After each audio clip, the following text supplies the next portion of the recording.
Hola, muy buenas tardes. Muchas gracias por acompañarnos en el seminario sobre ciberviolencias, la violencia sexual en el patriarcado digital. Muchísimas gracias por acompañarnos las personas que estáis hoy aquí en la CIVA de Santa Coloma de Gramenet y también las personas que nos acompañáis a través de online, a través del streaming y del canal de Zoom. La verdad es que estamos muy contentas, muchísimas gracias por estar esta tarde aquí y presentar esta guía aquí en la CIVA en el marco de los actos de conmemoración del 8 de marzo. Para nosotras es importantísimo situar dentro de la agenda feminista, dentro de la agenda del 8M, esta temática, la violencia machista, la violencia sexual, la violencia patriarcal, y dentro de ella particularmente la violencia sexual enmarcada en el patriarcado digital como lleva de nombre este seminario.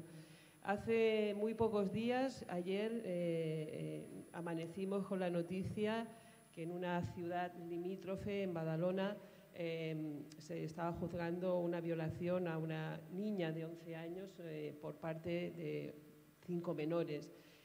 Últimamente todos los indicadores, todos los estudios, todas las noticias que van apareciendo están poniendo el foco de atención, el foco de alarma, ya no solo en la violencia machista en todas sus manifestaciones y formas, sino muy particularmente en la emergencia de la violencia sexual y también muy particularmente cómo esta violencia sexual se está expresando también en las generaciones más jóvenes. Los últimos datos de atención en Cataluña, por ejemplo, señalaban que la mitad de las denuncias producidas por casos de violencia sexual eran protagonizadas por menores, tanto las víctimas de ella como los perpetradores de todo ello. Por tanto, nos parece que es un tema absolutamente clave y os felicitamos y agradecemos que hayáis hecho este esfuerzo de elaborar esta guía poniendo el centro, poniendo la mirada, poniendo el eje, ¿no?, en la violencia sexual.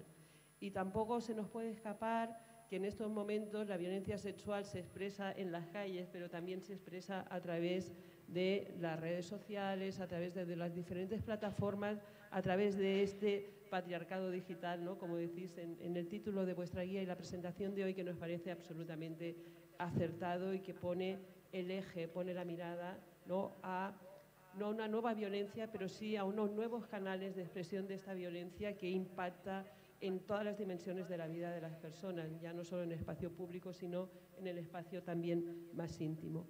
Para presentar esta guía tenemos la suerte y la alegría y estamos muy contentas de tener a la Federación de Mujeres Jóvenes, a Isabel Sanz Morán y a Ada Santana Aguilera, que forman parte y son representantes, como decía, de la Federación de Mujeres Jóvenes, que es un espacio creado por y para mujeres jóvenes, como su nombre indica, de jóvenes feministas entre 14 y 30 años, que en su momento, hartas ya en su momento y hoy también en la actualidad, quizás hoy aún incluso más, hartas de las desigualdades y violencias que sufren en general las mujeres y particularmente las mujeres jóvenes, decidieron unirse para construir un mundo mejor, más justo, más libre de violencia y más feminista. Desde que el proyecto cobró vida, que fue en 1986, llevan más de 35 años trabajando por mejorar la realidad de la vida de las mujeres jóvenes y terminar de una vez, y ojalá lo podamos conseguir un día, todas juntas con el sistema patriarcal. Ahora sí que, enmarcada que es la Federación de Mujeres Jóvenes, sí que voy a presentar a las compañeras que hoy están acompañándonos. Por un lado, Isabel Sanz Morán es comunicadora social, graduada en publicidad y en marketing, experta en técnicas de creación y máster en comunicación social, con especialidad en comunicología aplicada. Se ha formado, por supuesto, en perspectiva feminista y en comunicación para el tercer sector.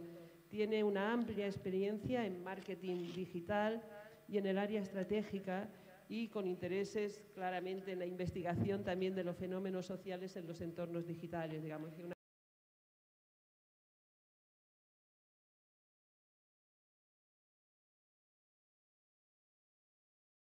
es coautora de la Guía de Prevención de Ciberviolencias Machistas que a continuación nos presentarán. Nos acompaña también Ada Santana Aguilera, que es graduada en Derecho por la Universidad de Las Palmas de Gran Canaria, máster de acceso a la abogacía, estudiante en la actualidad del grado, ¿no?, de Ciencias Políticas y de la Administración, es vocal en el Consejo de Participación de la Mujer y presidenta de la Federación de Mujeres Jóvenes. Muchísimas gracias a ambas por acompañarnos esta tarde desde Madrid a Santa Coloma de Gramenet, a la CIVA, que también es vuestra casa y la casa de todas las personas que nos acompañan. Y, por supuesto, nos acompaña nuestra querida Graciela Atencio, que es, entre otras muchísimas cosas, directora de la Escuela Abolicionista, y en esta ocasión también nos acompaña como editora de la Guía de Prevención de las Ciberviolencias Machistas, guía para las familias. Muchísimas gracias también, Graciela, por acompañarnos y adelante con la presentación. Bueno, ¿se escucha bien? ¿Se ve bien el vídeo por Zoom? ¿Sí? Vale. Bueno, buenas tardes. En primer lugar, yo quiero agradecer a esta casa, nuestra casa, a la CIVA, al Ayuntamiento de Santa Coloma, al compromiso que tenéis en la lucha contra la violencia machista y la violencia sexual. Quiero recordar que aquí se realizó el primer foro contra la pornografía en el año 2020, que fue pionero en el tratamiento de la pornografía como forma de violencia sexual. Si la Escuela Abolicionista Internacional está en esta casa es porque compartimos el mismo marco. Y yo quiero hacer yo no voy a extenderme mucho porque quiero que tengan la palabra mis compañeras, que son unas jóvenes maravillosas, comprometidas, feministas y además muy activas, tanto en el movimiento asociativo como en las redes sociales y también en los proyectos de investigación, en los informes que realizáis, en las campañas que realizáis, que me gustaría que al final, después de que tengamos cada una de nuestras ponencias, expliquéis todas las cosas que hacéis, que son todas muy necesarias y pertinentes. Y antes de empezar, yo quiero aclarar, porque mi ponencia tiene que ver con el marco de la violencia sexual. ¿Y por qué nos hemos unido Feminicidio.net, que es quien dio nacimiento a la Escuela Abolicionista, con la CIVA y el Ayuntamiento de Santa Coloma, y hemos hecho una alianza estrategia intergeneracional, porque, bueno, las compañeras tienen edades que podrían ser yo no tengo hijos ni hijas, pero que podrían ser de la edad de mis hijas, ¿no? Y me parece que es fundamental en un momento como el que estamos viviendo, en tejer alianzas intergeneracionales feministas, y también porque tenemos que pensar en el relevo, ¿no, Maribel? Y cuidar y acompañar a las compañeras. Entonces, yo he decidido, como cabeza de nuestro proyecto, empezar a trabajar firmemente con la infancia, con la adolescencia y con las jóvenes. Y este es nuestro primer proyecto y esperemos que no sea el último. Eso por un lado. Por el otro lado, claro, hay personas del alumnado, que tenemos ya 6.000 alumnas, 6.000 alumnas y alumnos, solamente entre un 5 y un 10% son varones. Quisiéramos que fuesen más, a ver si lo vamos consiguiendo. De hecho, el próximo seminario lo va a dar un especialista sobre la responsabilidad de los hombres en la prostitución, en la existencia de la prostitución. Y lo que sí queremos dejar claro es por qué es necesario hablar de la prostitución y la pornografía en el marco de las ciberviolencias machistas, ¿vale? Porque hay alumnas que nos preguntaron, ¿y por qué van a presentar en la Escuela Abolicionista una guía de ciberviolencias machistas? Y entonces voy a introducirlo con algo que siempre decimos en nuestros cursos y nuestros talleres. La prostitución y, en la era actual, la pornografía son la columna vertebral de la violencia sexual. Es la más importante de las violencias sexuales, porque simbólicamente coloca a las mujeres en el lugar de objeto, de cosa, ¿no? No nos considera como sujetos políticos de derecho.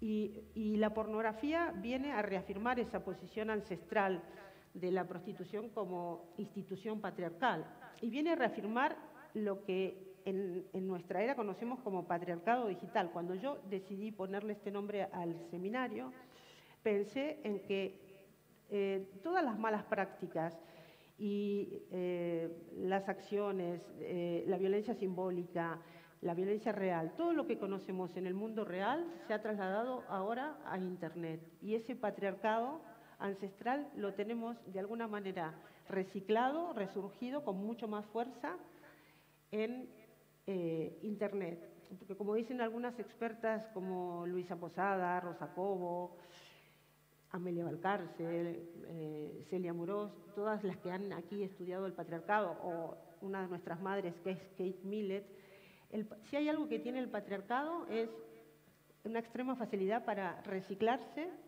y fortalecerse, ¿no? Y nosotras hemos visto, o vemos, quienes trabajamos, investigamos en esto, que en estos temas, que se ha reafirmado en Internet con una fuerza que no calculábamos hace 20 años que iba a tener, por ejemplo, con la proliferación de la pornografía, con las nuevas formas de captación de la prostitución y la trata, que lo van a tratar mejor mis compañeras. Y entonces, nosotras lo que queremos decir es, si vamos a la presentación, ¿podemos poner la presentación para hacer una pequeña explicación pedagógica?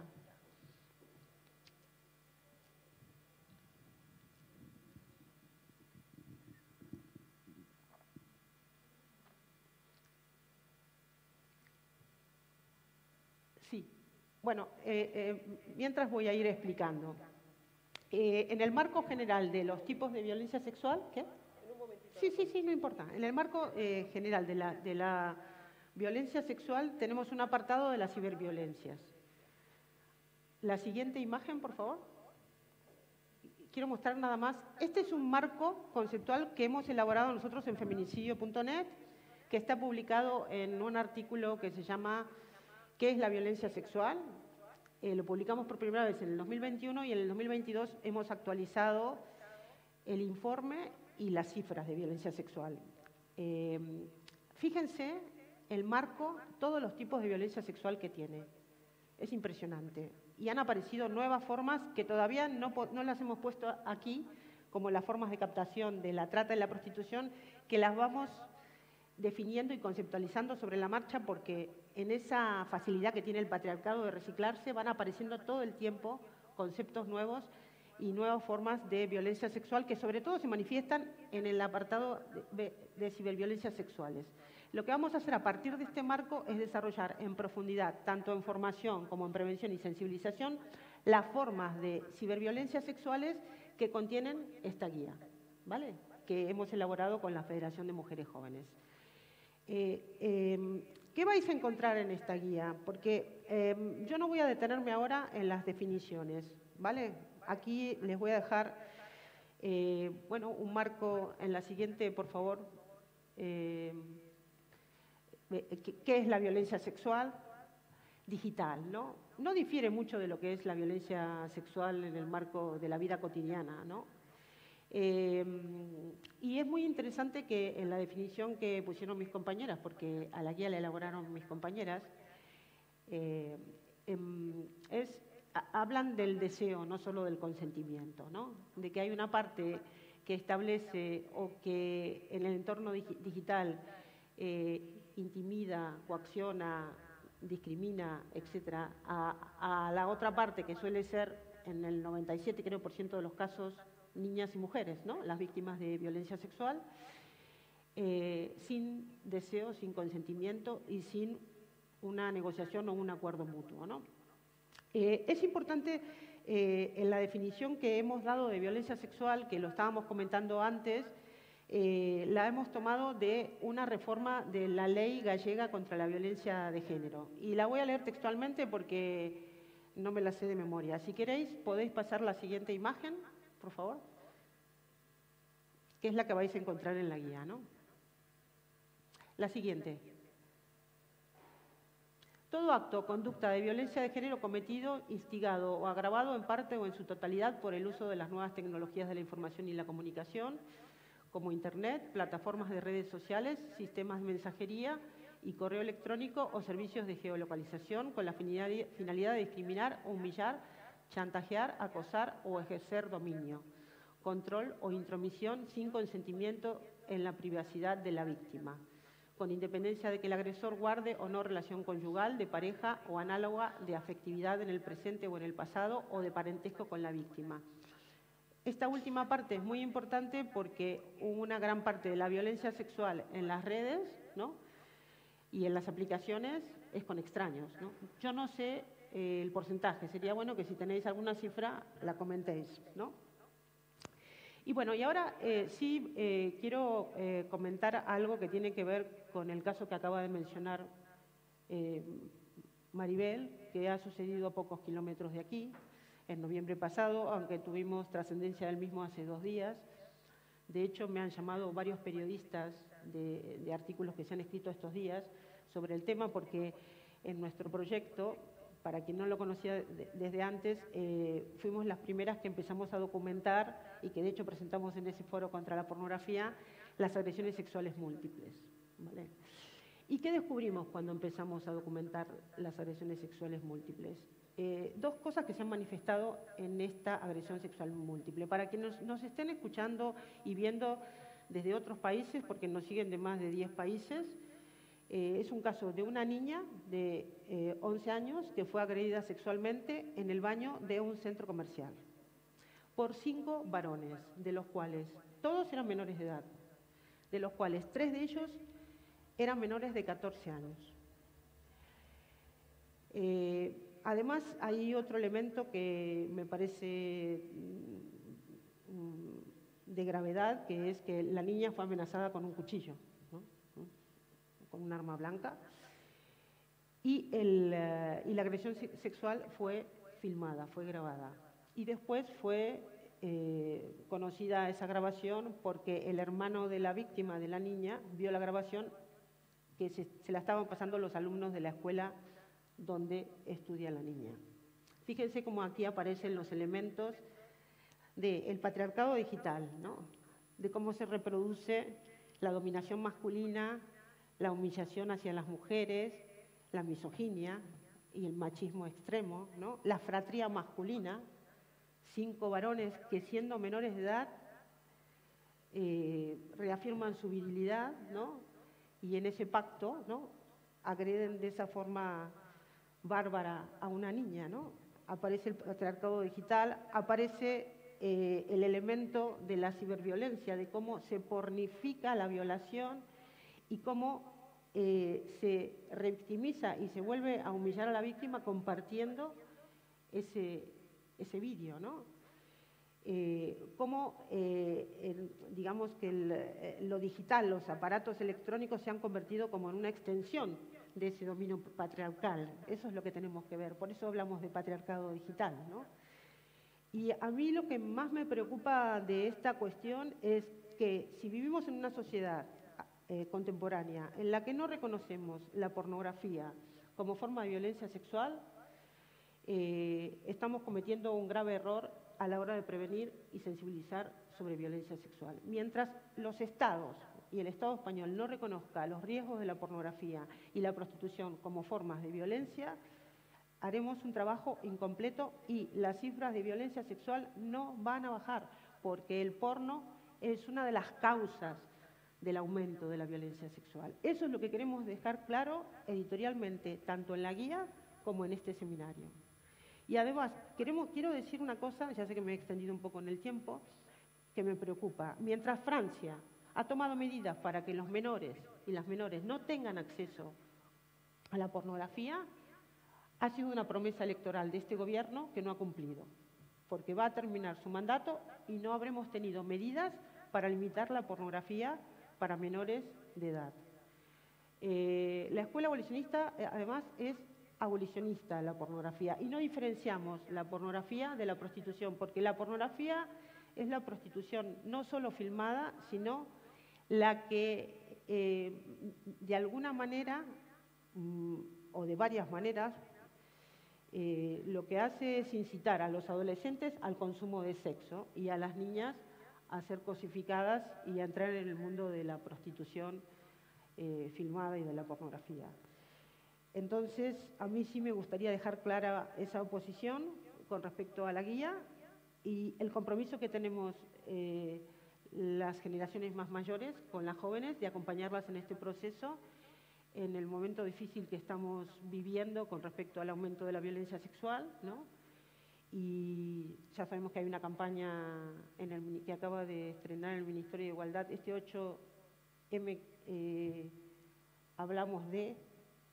Nosotras no queremos hablar de sexo en este seminario, lo que queremos hablar es de educación afectivo-sexual, de coeducación, del sexo practicado en igualdad, con respeto, de educación afectivo-sexual en la que los varones no sean educados en el machismo, en la que las niñas no sean educadas en la pasividad y en la de consentir prácticas sexuales que son consideradas formas de violencia machista, en la posibilidad de que existan relaciones igualitarias en el que haya diálogo, en el que haya flirteo, en el que haya una sexualidad, entre comillas, igualitaria, no un sexo vendido por la propaganda pornográfica.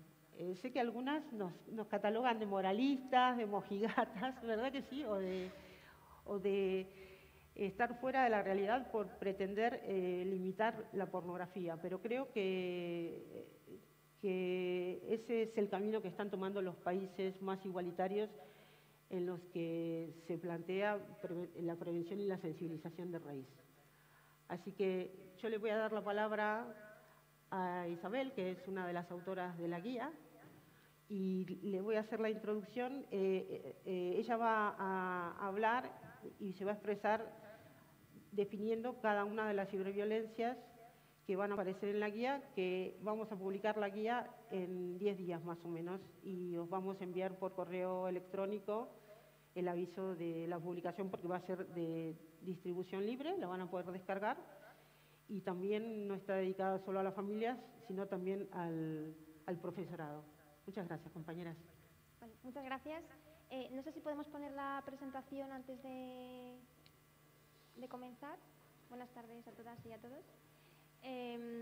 Bueno, antes de comenzar, yo lo que voy a contaros un poquito son los tipos de ciberviolencias que están identificadas y conceptualizadas y que es importante conocer para poder identificarlas y, por tanto, sabiéndolas, pues poder tomar medidas, ¿no? Y tener herramientas para ello. Antes de comenzar con ello, quiero seguir un poquito con el discurso de Graciela, ¿no? y comentar y hacer hincapié precisamente en que muchas veces cuando hablamos de ciberviolencias o del mundo digital, precisamente utilizamos mundo digital, mundo real, ¿no? Como dos entornos separados, como son dos entornos diferentes.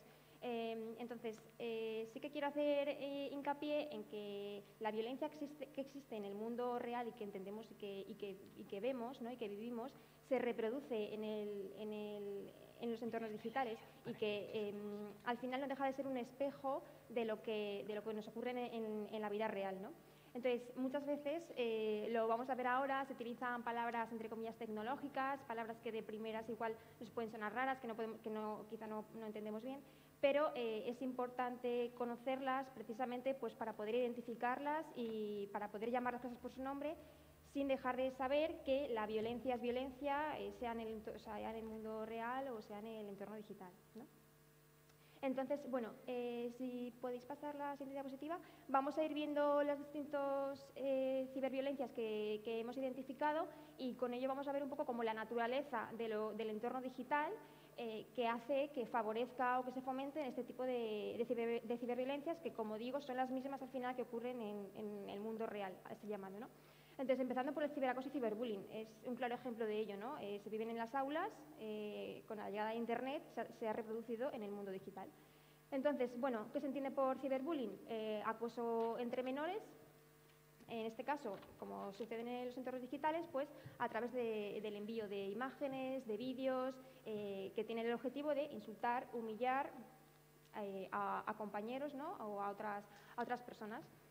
Entonces, bueno, he traído dos titulares, son dos ejemplos que nos ilustran muy bien un poco las características de este tipo de ciberviolencia. En primer lugar, Internet se destaca por la viralización que tiene, ¿no? Es decir, compartimos un contenido, lo lanzamos al mundo y puede tener desde 100 reproducciones hasta 1 millón de reproducciones, ¿no? Entonces, ¿por qué es, entre comillas, las ciberviolencias pueden tener como esa parte más crítica precisamente por la viralización que pueden salir de ellas, ¿no? No es lo mismo un aula de 10 compañeros que un entorno digital que los contenidos llegan pues, a miles de personas, ¿no? Tienen esa capacidad. Luego también la peligrosidad que tiene, antes de continuar, quiero decir que creo que el discurso que tiene la guía y que queremos transmitir no es de incitar como al miedo, ¿no? o a la peligrosidad, simplemente es conocer lo que sucede para poder tomar acción. Pero sí que creo que sobre todo las familias y los educadores, que es a quien va dirigida la guía, no deben de tomar esto como algo como peligroso, ¿no? Y a infundir eso a la adolescencia y a la infancia. Bueno, continuando, precisamente Internet lo que favorece es como esa sensación de anonimato, ¿no? Hablando de la agresión, parece que estando detrás de una pantalla estás oculto, ¿no? Y tienes como esa impunidad de lo que hago parece que no le está afectando a nadie, ¿no? Lo mismo relacionado a la distancia emocional entre el agresor y la víctima, que parece que la pantalla nos separa de ello, y la hiperconectividad precisamente es una guía que está enfocada a la infancia y la juventud, que nos pasamos cada vez más tiempo en redes sociales, en Internet y demás. Entonces, son factores que favorecen este ciberbullying. Las dos noticias que he traído, pues la primera, están empezando a llegar consulta a niños de 8 años por ciberacoso. La infancia está ya en los teléfonos móviles, desde los 8 años, incluso desde más pequeños y más pequeñas. Y otra de las noticias, un informe alerta del uso creciente de Instagram y TikTok como vías para el acoso escolar. Está claro, la infancia y la adolescencia están en redes sociales y por ello se reproduce la misma violencia, en este caso el ciberbullying, también en el entorno digital. Si podemos pasar la siguiente, happy slapping. Bueno, en español quiere decir bofetada feliz. Consiste en grabar en una agresión, ya sea física, ya sea verbal o sexual, para luego difundirla. ¿Qué características tiene esta ciberviolencia? Bueno, pues que parte de un acto premeditado, previamente se ha tenido que, entre comillas, organizar el acto o la agresión, y luego también, que es otra cosa que hablamos en la guía y que hacemos hincapié, es que además del perfil que muchas veces no diferenciamos entre el agresor y la víctima, pero aparte de esos dos perfiles existen los testigos, ¿no? Y es importante también que la infancia y la adolescencia conozca que aunque no tome el rol ni de agresor ni de víctima, también tiene un papel en esas situaciones, ¿no? Puedes tomar el papel de testigo palmero o cómplice, que son estos que favorecen o apoyan al agresor, o puedes tomar el papel de testigo valiente, lo que es el que justamente nosotros en la guía defendemos y el que hay que fomentar desde las familias y desde la educación. Pasamos a la siguiente, por favor. Gracias.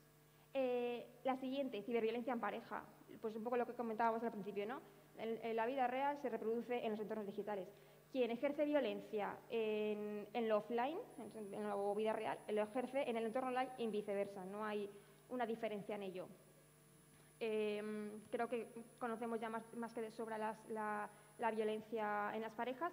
He traído este ejemplo porque es así quizá uno de los más recientes, una reunión de streamers en los que la chica recibe una bofetada de su pareja. Claramente, lo que está reproducido en el mundo real y lo que ella vive se traslada al mundo digital y viceversa. Perdón que te interrumpa. Y se compartió en un montón de redes después. Se hizo viral. Bueno, me parece que ahora el agresor está condenado, o sea que...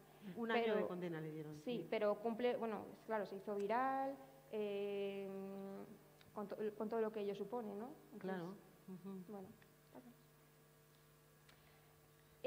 Exposición involuntaria a contenidos sexuales y o violentos. ¿En qué consiste? Bueno, el mismo título lo describe. Consiste en encontrarse contenido sexual o contenido violento, mientras la infancia, principalmente, o la adolescencia también, hace búsquedas inofensivas en Internet, ¿no? Yo me acuerdo, por ejemplo, cuando yo era adolescente hace unos años,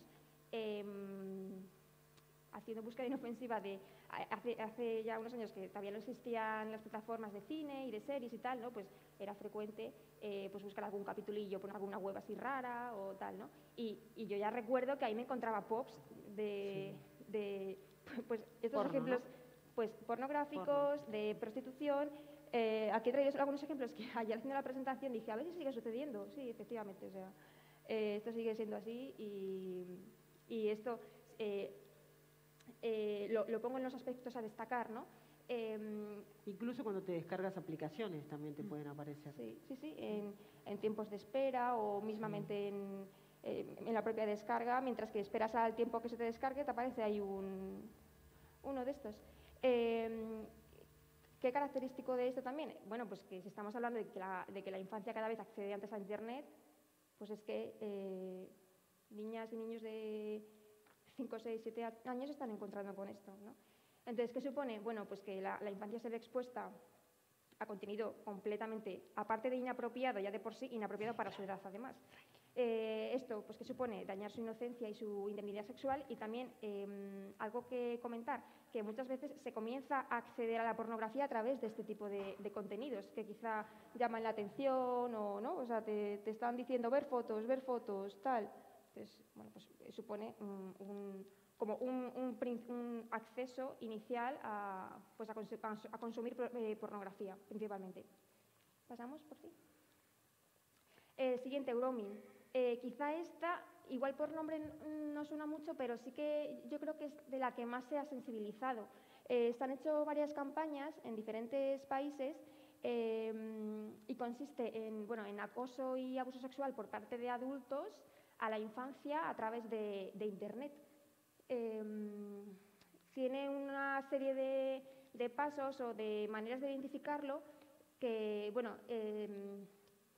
esto es que el agresor, normalmente pues un adulto, se hace pasar por otro menor para generar un vínculo de confianza de igual a igual con la víctima, ¿no? Entonces, una vez que genera ese vínculo de confianza, esa relación un tanto especial, entre comillas, el adulto es cuando comienza a pasar contenido sexual con el objetivo de recibirlo de vuelta, ¿no? A través de coacción, a través de amenazas, oye, yo te he enviado esto, ¿por qué no me envías tú lo otro? Tal.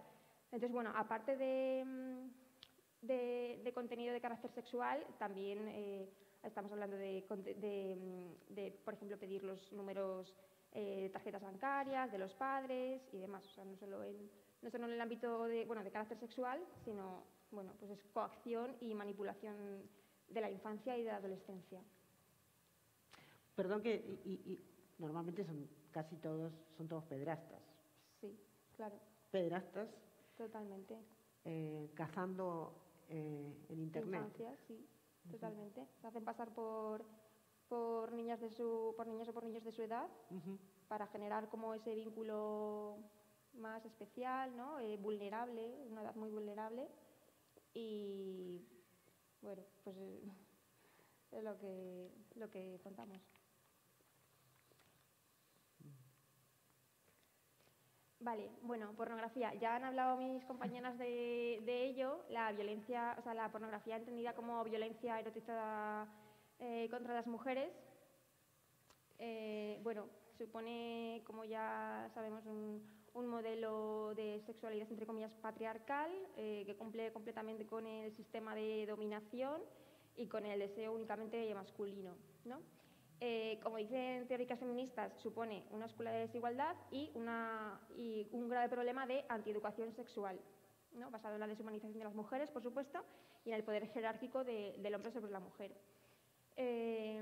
También está un poquito relacionado con lo que habíamos hablado previamente, el acceso cada vez más temprano de la infancia a los entornos digitales favorece que cada vez la infancia y la adolescencia comience a ver antes ese tipo de contenidos. Relacionado con el caso que han estado comentando mis compañeras, pues está claramente reproducido uno, ¿no? Un entorno en el otro, está completamente ligado. ¿Qué peligro además supone la pornografía a estas edades? Bueno, pues que la mayoría de niños y de niñas, principalmente varones, que acceden a este tipo de contenidos, previamente no han mantenido ningún tipo de relación sexual. Entonces, ¿qué es lo que encuentran aquí? Expectativas imaginarios, deseos que luego no van a ser así, o sea, que no son los reales, ¿no? Entonces, bueno, pues la pornografía entendida como violencia sexual, que es lo que es, no hay que esperar desde las familias y desde la educación, no hay que esperar a que los niños y niñas sean adolescentes para empezar a hablar no solo de pornografía, de todos los tipos de violencias que estamos hablando, ¿no? Pero no hay que esperar a que la niña o el niño tenga 14 años para empezar a mencionar todo esto. Y estamos hablando de que comienzan a tener móvil y comienzan a tener acceso a Internet a partir de los 8 años. Ya a los 14, pues, lo saben todo y demás. Una ciberviolencia en la que queríamos hacer especial hincapié, la captación para la explotación sexual y prostitución en redes. En Federación Mujeres Jóvenes nos creamos una cuenta de TikTok y descubrimos un mundo espeluznante. Bueno, os contamos brevemente nuestra experiencia. Nos creamos un perfil de TikTok con ninguna intención más allá de pues, empezar a compartir contenido. Y cuando te creas un perfil, pones tu cuenta de correo electrónico, tu contraseña, y enseguida te pregunta la propia aplicación si tus preferencias, ¿no? Pues cocina, tema de salud, tema de tal. Entonces nosotras dimos a omitir sin ningún tipo de tal. ¿Qué fueron los primeros vídeos que nos empezaron a salir? Pues mujeres hipersexualizadas, mujeres jóvenes, pues en bikini, haciendo bailes un tanto, bueno, creo que entendemos un poco de lo que estamos hablando, ¿no? Pero perdón, en posiciones pornográficas, o sea, hipersexualizadas. Sí, bailes eróticos, bueno, o sea, con esto queremos decir que la propia aplicación está diseñada para que si no das ninguna preferencia, incluso yo creo que si la das, te comienzan a salir ese tipo de contenidos, ¿no? Porque a quién no le va a gustar, ¿no? Volvemos a la presentación. Entonces, bueno, la misma violencia sexual hacia las mujeres, nuevos formatos y nuevos canales. Disfrazada en este caso de entretenimiento, que es lo peligroso, disfrazada de entretenimiento y blanqueando la violencia sexual, he puesto ejemplos que, bueno, es que no me costó ni un minuto encontrarlos. Un hombre que te habla de las bondades de meterte en una aplicación de sugar dating en los que te explica los beneficios de ser sugar baby, ¿no? Sugar dating es una especie de contrato en el que el hombre mayoritariamente de una edad muy superior a la mujer contratada, bueno, pues existe ahí una relación de desigualdad y de poder, ¿no? Que supuestamente, bueno, pues él te da caprichos, te da regalos a cambio de, bueno, pues sexo, a cambio de lo que te pueda pedir, ¿no? Entonces, bueno, también una chica hablando de las bondades del sugar dating. Hay en TikTok canciones virales que te hablan de sugar dating. Hay, mira, mi sugar daddy, 65 años, 18 años, te habla de todo lo que te compra, ¿no? Pues un blanqueamiento brutal de prostitución. Está edulcorado, ¿no? Porque sí. En principio lo que se ofrece es pagar viajes, cuotas a la universidad, un ¿no? nuevo móvil, unos zapatos súper caros, ¿no? Sí, muchas veces lo hemos comentado, ¿no? Que ya el perfil de mujer prostituida no está en el perfil de mujer que tiene necesidad económica. No, ahora si tú quieres un móvil nuevo, ¿por qué no? Si quieres comprarte el último modelo de móvil, ¿por qué no? Por supuesto, esto no es algo puntual, esto parte de una estructura brutal en todo el sistema, ¿no? Que antes diferenciábamos entorno digital y entorno real, es al final lo mismo, pues igual, ¿no? Vivimos en una porrificación de la cultura, la cosificación y la presexualización de las mujeres es un continuo en todos los productos culturales, en todo lo que vemos, entonces, bueno. Creo que España ocupa el 5º lugar con mayor número de mujeres y jóvenes inscritas en este tipo de... Sí. Sí, más de 400.000 usuarios en aplicaciones de sugar dating. Sí, bueno... Pero el 5º lugar es un lugar bastante alto, en el ¿no? top de España, ¿no? Sí. Pasamos. Otra de las ciberviolencias más destacadas, sexting sin consentimiento. Bueno, antes de hablar de esta ciberviolencia, queremos hacer el hincapié en que es una práctica de alto riesgo. ¿Por qué? Porque una vez que tú compartes contenido a la red, bueno, por mucho que confíes en la persona a la que se lo estás enviando, bueno, pues es una práctica de riesgo, ¿no? Entonces, el sexting hablado como tal consiste en el intercambio de contenido de carácter sexual o carácter erótico. Si hablamos únicamente de sexting, estamos hablando de compartir contenido de manera voluntaria entre quien lo manda y quien lo recibe, y en la gran mayoría de ocasiones de manera recíproca. Y aunque a menudo este concepto se entremezcla y se confunde con la difusión no contenida, o sea, no consentida de este contenido, debido a que se produce con mucha regularidad. Entonces, bueno, sí que cabe destacar esa diferenciación entre el sexting y el sexting no consentido, ¿no? Que muchas veces pues, se borra ese límite, pero existe.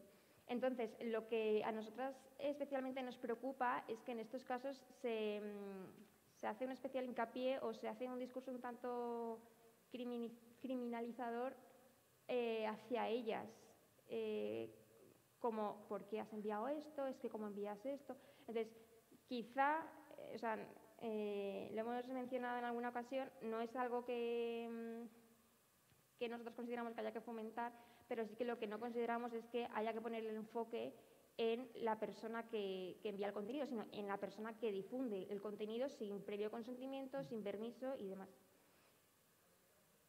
Es en este caso cuando hablamos de violencia. ¿Vale?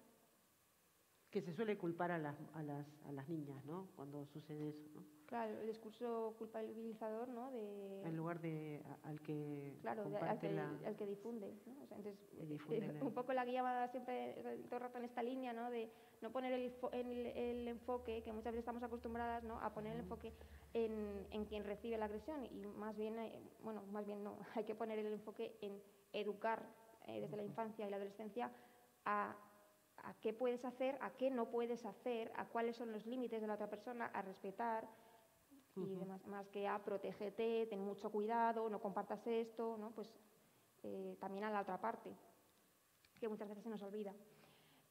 También un poco en la misma, continuando con las ciberviolencias, hablamos de la sextorsión, que en este caso es chantaje, hacer chantaje o hacer coacción, amenazas de publicar información o contenido íntimo de carácter sexual o contenido que previamente ha sido grabado y demás.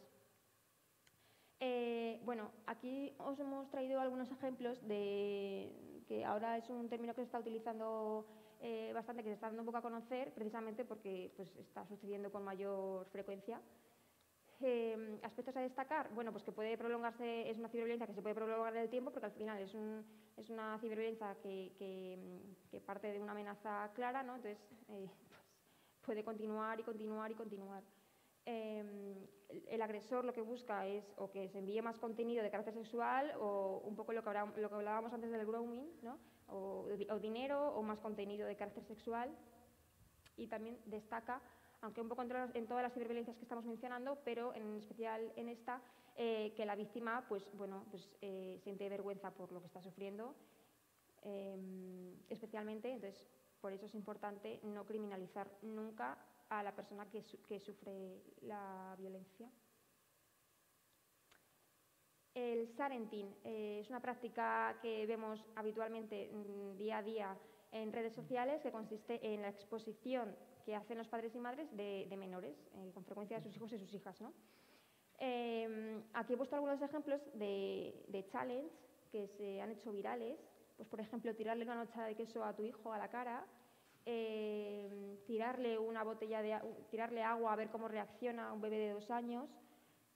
Entonces, bueno, ¿qué riesgos conlleva este tipo de agresiones?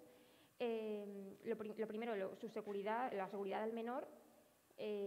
También el compartir contenido de manera continuada, estar dejando una huella digital de la o el menor, que quizá cuando esa persona sea mayor y vea todo lo que la gente sabe de él o todo lo que se ha compartido, pues quizá no esté de acuerdo, ¿no? Y aquí también llama la atención de los pederastas. Por supuesto. Eso es terrible. Sí. Fíjate, un ejemplo que me viene a la cabeza, hace tiempo una influencer comparaba las interacciones y los me gustas que tenían los vídeos que compartía de su hija cuando su hija estaba en bikini o con menos ropa y cuando no estaba con bikini. Y con los que la niña tenía menos ropa tenían muchas más interacciones, muchas más visualizaciones. Eso, claramente, quien está detrás de esas visualizaciones son agresores. Agresores sexuales, sí. Entonces, bueno, en esta ciberviolencia concretamente, destacar el derecho de la infancia, que muchas veces se nos olvida, ¿no? A la propia intimidad, al honor y a la propia imagen. También a que puedan decidir qué es lo que ellos y ellas quieren publicar, ¿no? Y dejar su huella digital. ¿Seguimos? La violencia corporal, también una de las que más sufren, sobre todo las adolescentes, que agrede directamente contra aquello que les permite su existencia, es decir, con sus cuerpos. Es algo que está completamente normalizado, hablando de redes sociales, normalizado, completamente instaurado e interiorizado. Aquí os hemos traído algunos ejemplos. Filtros, bueno, filtros en redes sociales, tan típico, ¿no? Ahora está ahí como se ha hecho viral un filtro de TikTok que te coloca completamente, tu rostro completamente, eres otra persona con ese filtro. Y Photoshop, bueno, pues la realidad con luego las imágenes que tú editas y que son las que envías y que son las que la adolescencia está tomando como referencia, ¿no? Entonces, bueno, aspectos a destacar aquí, bueno, pues podríamos hablar de muchos, pero dos de ellos serían que sitúa a la mujer como existencia corporal al servicio de otros, mi cuerpo al servicio del placer y el gusto de otros, y el sostenimiento de los ideales de belleza, que esto viene de largo, ¿no? Y no solo lo digital, también por supuesto que se reproduce luego en el día a día. Y ya me parece que para acabar, sí, aquí están recogidas las tres últimas ciberviolencias de las que hablamos en la guía. La primera, pues incitación a conductas dañinas. Comentar que existen plataformas, páginas web, redes sociales que explican de manera literal pues, autolesiones, romantizan los trastornos de conductas alimenticias, te enseñan cómo puedes practicarte un aborto. Bueno, concretamente conozco perfiles de Twitter que literalmente te cuentan bueno, pues cómo vivir un trastorno de conducta alimenticia para que los demás no se enteren, para que tú te puedas sentir mejor, ¿no? Pues son perfiles que te incitan a la autolesión. Luego, otra ciberviolencia, el doxing, que consiste en divulgar públicamente, sin permiso y online, información privada de una persona, pues ya sea su dirección, su número de teléfono y demás. Y ya por último, la suplantación y el robo de la identidad online. Bueno, un poco similar, es utilizar información privada o imágenes sin previo consentimiento, sin previo permiso, ¿no? Entonces, bueno, en la guía hemos recogido todas estas ciberviolencias. Hablamos también de los roles que puede adoptar la infancia y la adolescencia. También hablamos de cómo debe afrontarlo las familias, ¿no? y como el entorno educativo, sobre todo para conocerlas y para que les puedan servir, bueno, además de lo primero, para identificarlas, para tomar acción, ¿no? Y no esperar a que esto suceda para hablar con la infancia de ellos, sino que conocerlas nos da ese pie a poder tomar acción, a poder tomar medidas. Y bueno, os paso con mi compañera Ada, os va a contar ella un poquito cómo afrontar la lectura de la guía, algunas recomendaciones también para las familias y para los y las educadoras, y un poco la continuación, ¿no? de este discurso que estamos teniendo. Bueno, pues muchas gracias. Buenas tardes a todas y a todos, y por supuesto que a todas las personas que nos están siguiendo digitalmente, que no se diga que la digitalización no tiene también sus cosas positivas, pero sí es verdad que precisamente lo que vamos a profundizar hoy es cómo pues, este avance tan positivo para la sociedad también tiene sus efectos negativos y efectivamente hay que tener las herramientas adecuadas para que esto pues, tenga un uso positivo y no todo lo contrario. Antes que nada, pues agradecerte a ti, Graciela, Feminicidio, a la CIVA que nos haya dejado este maravilloso espacio, que de verdad menuda envidia del espacio que tenéis aquí. Ya quisiéramos nosotras en Madrid o yo en Canarias de tenerlo. Y la verdad que, bueno, que esperamos poder aprovecharlo ya no solamente hoy, sino mucho en el futuro. Y Graciela, a ti pues agradecerte especialmente la confianza que has tenido en la Federación Mujeres Jóvenes para que podamos pues, realizar esta primera colaboración conjunta, de muchas, que ¿verdad? estoy segura que derivará en muchas más, y sobre todo por tu apuesta firme bueno, pues por esa nueva generación que creo que estamos apretando fuerte, que tenemos ganas de estar, y por confiar pues, en nuestra maravillosa organización para ello. Así que muchas gracias. Y bueno, un poco para empezar, antes de hablar de la guía, sí me gustaría retomar algunas reflexiones que han hecho mis compañeras. La primera de ellas es que, claro, cuando hablamos de violencia de género entendida en su concepto más amplio, ¿vale? Nos salimos del término exclusivo de la ley de 2004 de la pareja o las parejas, hablamos de la violencia contra las mujeres en todo su sentido amplio. Al final, cuando queremos definir qué es eso de la violencia de género, al final hablamos qué es. Pues al final es la máxima expresión del sistema patriarcal que tenemos en la sociedad, de ese sistema que oprime a las mujeres, que se manifiesta a través de esa violencia, concretamente de la violencia de género. Y esa violencia de género se adapta muy bien a todo tipo de espacios, y concretamente al espacio digital, que es un espacio perfecto para operar por dos motivos. El primero, porque es un espacio en el que transitan principalmente personas jóvenes, cada vez de edades más y más jóvenes, que están desarrollándose a través de las redes sociales. Y el segundo, porque el espacio digital goza de una impunidad que no tiene otro tipo de espacio. Al final, el ser humano, a medida que ha ido conquistando espacios, el espacio territorial, el espacio marítimo, ha ido regulando, ha ido pues, estableciendo un marco jurídico que pueda regular esas relaciones jurídicas personales, el espacio aéreo un poquito más tarde, unos siglos posteriores, y ahora nos encontramos que tenemos un espacio digital muy desarrollado, muy avanzado, pero en el cual hay todavía una normativa muy escasa y donde la persecución de los delitos es muy complicada, e incluso si nos vamos realmente, por ejemplo en España, nos vamos al Código Penal, donde ya tenemos pues algunos delitos desde el año 2015 tipificados, como es el sexting, como es la sextorsión, vemos que incluso las penas son realmente bajas. O sea, lo que hablábamos antes, ¿no?, de la condena de un año es irrisorio. Un año no implica ni tan siquiera la entrada en prisión, o sea, es insignificante para el verdadero valor que tiene y además para la consecuencia personal que tiene para esa persona, y tenemos un problema de regulación, de infrarregulación bastante importante, y de la facilidad que hay, pues también por uno de los temas que comentaba Isa muy bien, que es, ¿no?, la facilidad de pues poder atrevernos a hacer aquellas cuestiones que a lo mejor en físico pues yo no sería capaz o no me atrevería de hacer con una persona que tuviese enfrente, pero claro, detrás de una pantalla, gozando esa impunidad y gozando pues también incluso muchas veces desde el anonimato, pues puedo actuar sin ningún tipo de problema.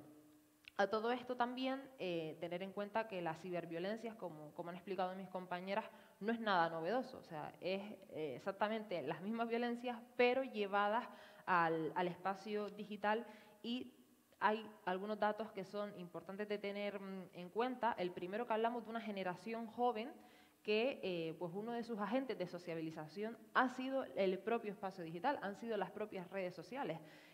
Yo creo que la generación de Isa y yo es una generación intermedia, que digamos que sí que hemos pasado ya nuestra adolescencia con las redes sociales, con el espacio digital. Pero sois nativas digitales.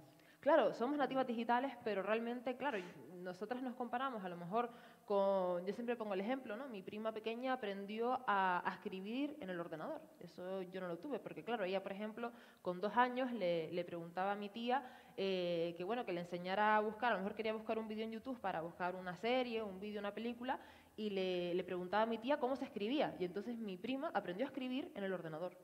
Eso a mí me parece que es algo alucinante, que claro, eso en el caso de Isa y mío, la incorporación fue un poco más tardía, pero claro, es que los niños y niñas actuales, desde que tienen 2 o 3 años, aprenden antes a escribir en el teléfono móvil que a escribir en un papel. Y eso es algo que tenemos que tener en cuenta, porque incluso su propia forma de sociabilizar es totalmente distinta a la nuestra. Al final han aprendido a través de, pues, del teléfono móvil, de una tablet, de un ordenador, y es algo que debemos de tener totalmente en cuenta. Y luego también algo que es muy importante y que sí que es verdad que es un dato que a mí me parece muy alarmante y que precisamente según datos del Ministerio de Interior, la violencia de género en el espacio digital se ha triplicado en cuestión de un año.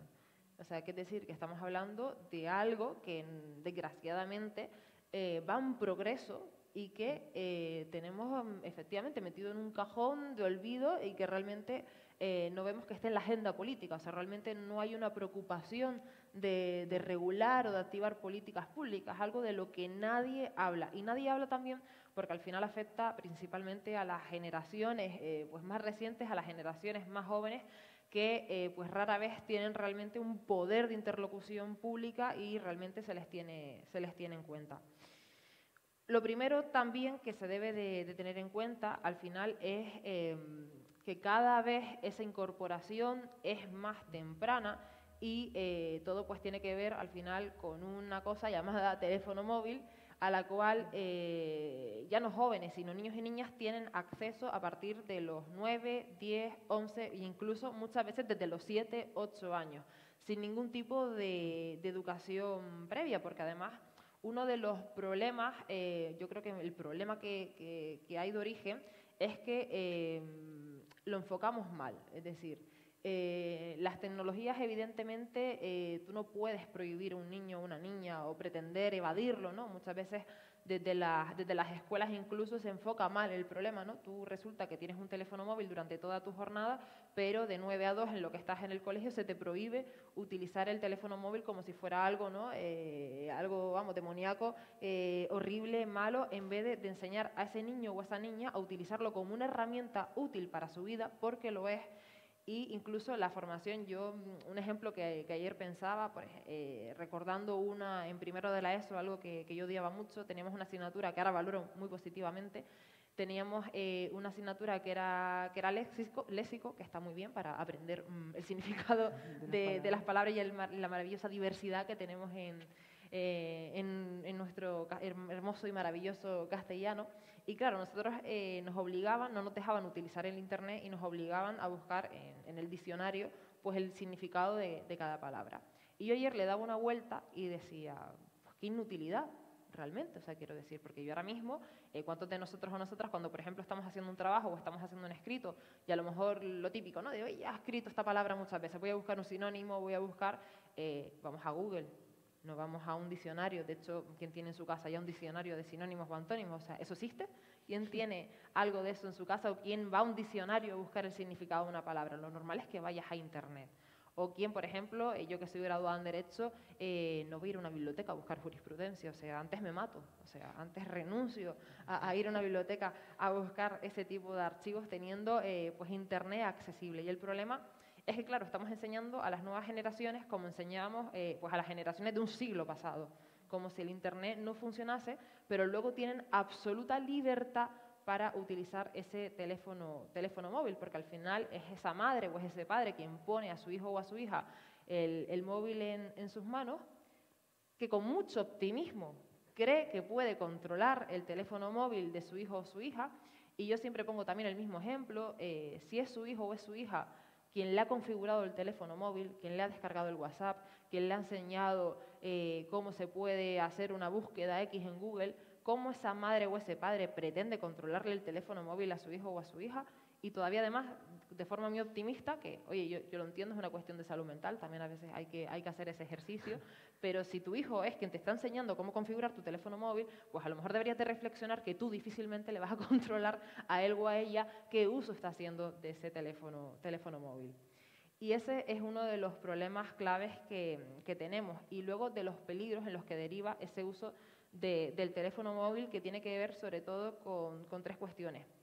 La primera, ya hemos hablado de ella, la pornografía, que efectivamente es violencia sexual, que no deja de ser prostitución filmada, y sobre todo el problema que tiene la pornografía es la falta de la educación afectiva sexual de la que viene acompañada, porque claro, en las escuelas no se habla de educación sexual, en las familias pues muy difícilmente habrá algún realmente sí, no digo yo que no, pero la generalidad es que no. Y la pornografía al final se está convirtiendo en la escuela de las nuevas generaciones de la sexualidad. Es decir, los y las jóvenes están aprendiendo a través de la pornografía qué es una relación sexual, y en un ambiente que ya no solamente es violento, sino que además no existe el consentimiento en ningún momento, no existe el deseo sexual en ningún momento, y el único marco que tiene es el de satisfacer el deseo sexual de los hombres, punto. Así, ese es el código que tiene la pornografía. Y además se están reduciendo las edades de iniciación sexual. Claro, y cada vez a edades más tempranas, e incluso yo siempre digo lo mismo, al final un niño o una niña que entra en pornografía, que como bien explicaba Isa, muchas veces lo hace hasta de manera involuntaria, porque se encuentra directamente con el contenido en la web, lo hace por pura curiosidad, lo hace porque, bueno, pues quiere aprender, quiere dentro de su imaginario, quiere ver qué es eso, y al final se lleva una referencia totalmente incorrecta que luego va a afectar, porque claro, luego tenemos a dos jóvenes que se enfrentan a su primera relación sexual años más tarde y que su única referencia ha sido la pornografía. Por tanto, esos jóvenes, ¿qué van a hacer? Pues van a reproducir eso que han visto, porque para ellos eso es lo real, ¿no? Eso es, bueno, es que esto es lo correcto, que yo abofetee a la chica es lo normal, que yo la ate es lo normal, que yo mantenga ciertas conductas que no son para nada que 5, o sea, por ejemplo, el caso que hablábamos, ¿no? De esos 5 menores de edad que agreden a esa otra menor de edad. ¿Eso de dónde lo han aprendido? Lo han aprendido de la pornografía. Es un tipo de pornografía. Copian casi... Claro, exacto. Es toda la referencia, es ese patrón que ellos y ellas están siguiendo, y es muy, muy peligroso. Luego también, saliéndonos de la propia pornografía, también lo que genera, por ejemplo, el uso de las redes sociales. Primero, cómo ellos están aprendiendo que su valía se transmite a través de cuántos likes tengas. O sea, es decir, que eso es muy peligroso, de cómo chicos y chicas súper jóvenes se ven obligados a crear contenido todo el rato, porque si no están en las redes sociales, lo que ellos te dicen es como que no existen, ¿no? Que van a dejar de estar presentes, y cómo su valía, cómo ellos consideran que su valía se construye en base a esos likes que obtienen, a cuántas visibilizaciones tienen, y si algún día a lo mejor pues su publicación que han hecho no tiene los likes que ellos consideran que deberían de tener, pues ya eso les genera un problema de autoestima. O sea, estamos generando unos problemas bastante graves, y sobre todo también porque sabemos muy bien que tener más likes no implica que un contenido sea positivo. Hay contenidos absolutamente machistas, misóginos, racistas, homófobos, que tienen miles y miles de likes, y no por ello son contenidos moralmente o éticamente positivos, pero sí, pues tienen miles de likes. ¿Y qué es lo que le estamos enseñando a las nuevas generaciones? Que ese contenido es correcto, porque tiene miles de likes. Y también esas referencias que tienen, porque claro, las nuevas personas referentes de las nuevas generaciones, pues desgraciadamente no somos las que estamos ahora mismo aquí debatiendo de feminismo, sino son pues muchas veces esos chicos jóvenes también que han aprendido de la pornografía, que han aprendido de otros referentes que no han hecho otra cosa que copiar, que copian esos pues comentarios y contenidos misóginos, machistas, etcétera, etcétera, y que claro, que ese discurso que ellos están haciendo en las redes, pues para ellos tienen un valor enorme por lo que están haciendo, y es algo que debemos también de tener en cuenta del enorme peligro que tienen las redes. Por tanto, debemos de tener dos cuestiones claras. Lo primero es que no podemos combatir el espacio digital, desgraciadamente, y lo segundo, que no podemos controlar todo el espacio digital, ni podemos, es decir, la premisa no debe ser la de controlar el contenido que nuestros hijos e hijas o nuestros jóvenes visualizan, sino al final se trata de dotar de unas herramientas para que ellos y ellas sean capaces de discernir y sean capaces de poder elegir. Y precisamente esta guía que hemos elaborado conjuntamente, ese es el propósito que tiene. El propósito que tiene es dar pues, una serie de herramientas tanto a los padres, madres y educadores y educadoras para que sean capaces de transmitir a sus hijos e hijas o a esos jóvenes con los que tratan diariamente, pues cómo tienen que comportarse ante ese espacio digital. Y no desde la perspectiva de la prohibición, sino todo lo contrario, desde la perspectiva de adultos funcionales que van a ser en un futuro y que no van a tener a unos padres que continuamente les prohíban las cosas o que van a hacer cuando ese menor cumpla los 18 años, le van a seguir cogiendo el teléfono móvil para ver qué está visualizando, le van a seguir pidiendo que les enseñe las conversaciones de WhatsApp y sobre todo porque lo que van a provocar es el efecto contrario, y es que al final estén actuando por detrás porque claro, que no les enseñan al final y reiterar lo mismo que decía antes, ¿no? Ese hijo o esa hija que sabe 1000 veces mejor cómo funciona un teléfono móvil que su madre o su padre con bastante facilidad le va a conseguir engañar. Por tanto, la guía lo que intenta es dar pues ese tipo de herramientas y de recursos para pues prevenir pues todo lo que Isa ha descrito y expuesto perfectamente, y ellos y ellas pues sean capaces también de darse cuenta y sean capaces también de tener pues herramientas para en todo su futuro pues puedan elegir. Algunas de las recomendaciones que se hacen, y yo creo que sobre todo, además de los educadores y educadoras, es muy interesante también la parte de las familias, porque muchas veces planteamos en la educación, ¿no? Es como el cajón de desastres en el que echamos todo, ¿no? En la educación tenemos todas las esperanzas, pero es verdad que al final en esas 5 o 6 horas diarias, esos 5 días semanales, no todo es abarcable y no vamos a conseguir cambiar absolutamente todo, y al final las familias pues también tienen un rol muy importante en cómo van a educar a sus hijos e hijas y sobre todo educándolos desde la confianza y también educándolos desde el punto de vista de que tengan pues una autoestima suficiente para que pues el no tener like en una publicación no les suponga un problema.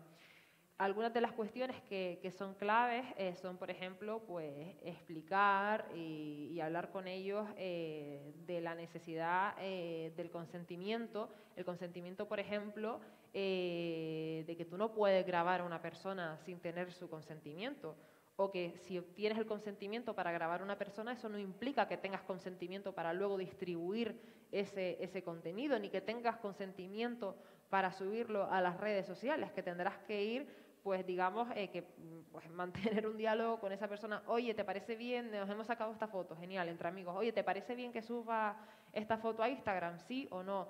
Y ya no solamente por la consecuencia delictiva, porque efectivamente también estaríamos hablando de la comisión de un delito, sino también por la consecuencia que puede tener y la repercusión que puede tener para la otra persona, y también desde el ejemplo de, ¿a ti te gustaría, por ejemplo, pues en esta foto, que sí, que a lo mejor tú has consentido sacarte una foto con tu amiga, pero en esa foto ha salido horrible, y a ti te gustaría que tu amigo te subiera esa foto, ¿no? Un poco hacer esa pedagogía desde casa. También algo muy importante que es la huella digital, y que claro, muchas veces no somos conscientes. Yo recuerdo pues con 12, 13 años tener 20, que por cierto tenía 20 escondidas, porque claro, yo en ese momento, porque claro, yo también he sido adolescente, y con 12... Porque era a partir de 14, ¿verdad? Claro, era a partir de los 14, yo lo tenía a partir de los 12, y claro, yo lo que hice en mi casa... Que es frecuente eso que pasa con las otras redes sociales, ¿no? Claro, y yo lo que hice fue que bueno, como sabía que mi madre bajo ningún concepto me iba a dar consentimiento para que yo me abriera mi propio perfil de 20, pues yo lo que hice fue omitir preguntarle, ¿no? Porque claro, si omitía la pregunta, pues no existió un no, y por tanto yo no estaba haciendo nada malo, y yo, pues claro, no sabía que tenía que preguntarte. Que claro, al final es un poco la conducta normal que se produce a esas edades que debemos de tener en cuenta, Y claro, es muy importante también el tema de la huella digital, porque Isa y yo somos de una generación que hemos tenido la suerte de que Twenty desaparezca y de que esas fotografías hayan quedado en la desaparición absoluta. Pero claro, a lo mejor a mí ahora, con 24 años, no me apetecería ver mis fotos de 13 años circulando por las redes sociales.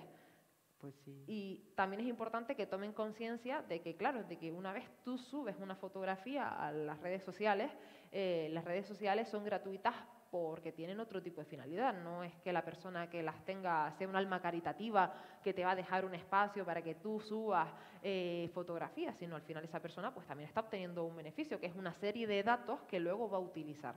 Y ese tipo de datos que tú has cedido voluntariamente, luego no los vas a poder recuperar, ya no son tu propiedad, tú ya has cedido esa propiedad y te vas a encontrar esa fotografía que a lo mejor con 13 años pensabas que era maravilloso subirla, pues te vas a dar cuenta que a lo mejor con 25 años pues ya no es tan maravilloso tener esa fotografía circulando y a la cual tenga acceso todo el mundo, o incluso te la puedas encontrar en otro tipo de publicidad.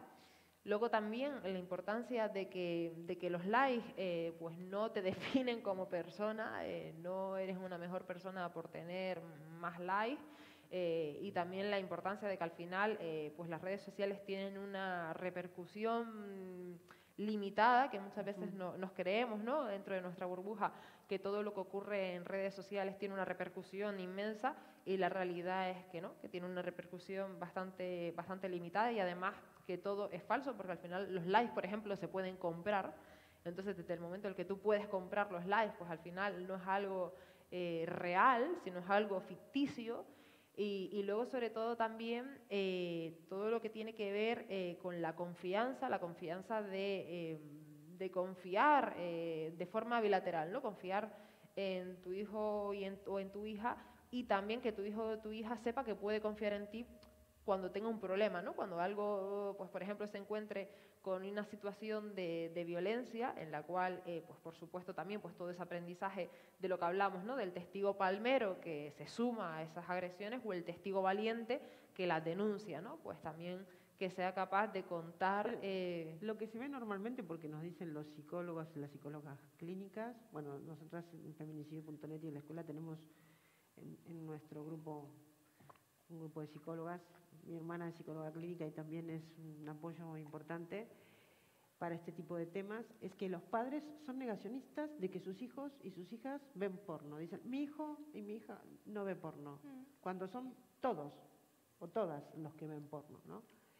Hay como un tabú también de entrar de lleno a la educación afectivo-sexual, porque lo que decías tú, que el problema es que la pornografía reemplaza a la educación afectivo-sexual. Es la educación afectivo-sexual que tienen, y eso va a traer unos enormes problemas para esta generación y las siguientes, ¿no? Claro, también el problema es que, bueno, al final partimos de la base de que nuestros hijos e hijas son buenísimos, que son pues seres de luces caídos del cielo celestial, que no han hecho nada, y ya no solamente que no creamos que nuestros hijos o hijas estén viendo pornografía, sino tampoco creemos que nuestros hijos o hijas puedan ser acosadores, por ejemplo.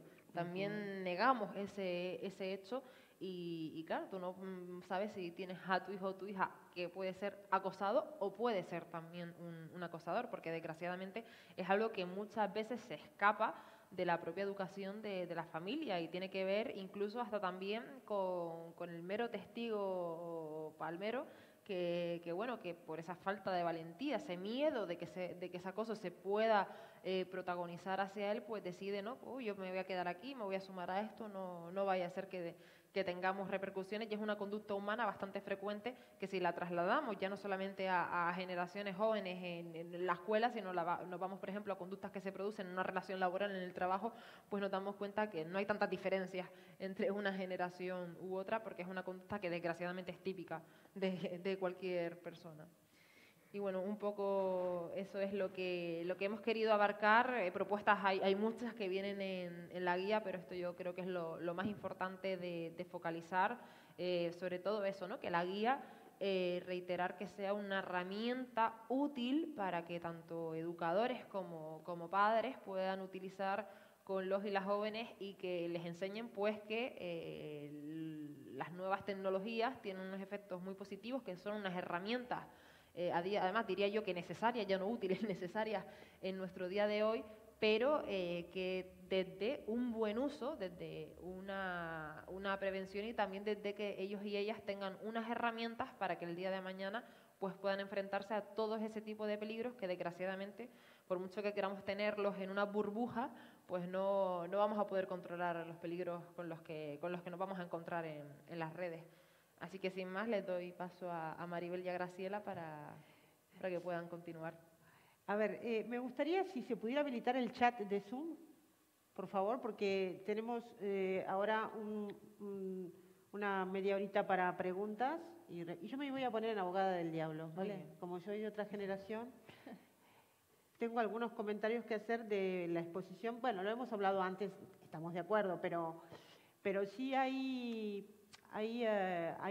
temas o algunos de estos conceptos que generan cierta controversia o cierto debate. Por ejemplo, el sexting. Yo, como madre, no se lo recomendaría a mi hija e hijo, aunque me dicen, bueno, sí, pero los chavales lo practican, vale, sí. Pero a mí no me gustaría que le pasara porque el sexting está muy cercano a la sextorsión, ¿no? Incluso se utiliza la sextorsión como nueva forma de captación, lover boys, a través de captación online de niñas a las que les piden videos sexuales y después las amenazan de que si no entran en la prostitución, ¿no?, van a difundir esos. Es también utilizada como una forma de captación que empieza con el sexting consentido, entre paréntesis. Estoy poniendo un caso extremo, pero que se puede dar. Entonces, nosotros sí hemos decidido en la guía que figure como una práctica de alto riesgo y creo que sí hay que advertirles tanto a las niñas como a los niños en qué consiste ese riesgo con todos los detalles, porque está banalizado completamente el sexting. ¿Es así o no? Perdonar mi posición, no sé qué piensas tú como madre, Maribel, pero yo no lo recomendaría, ¿vale?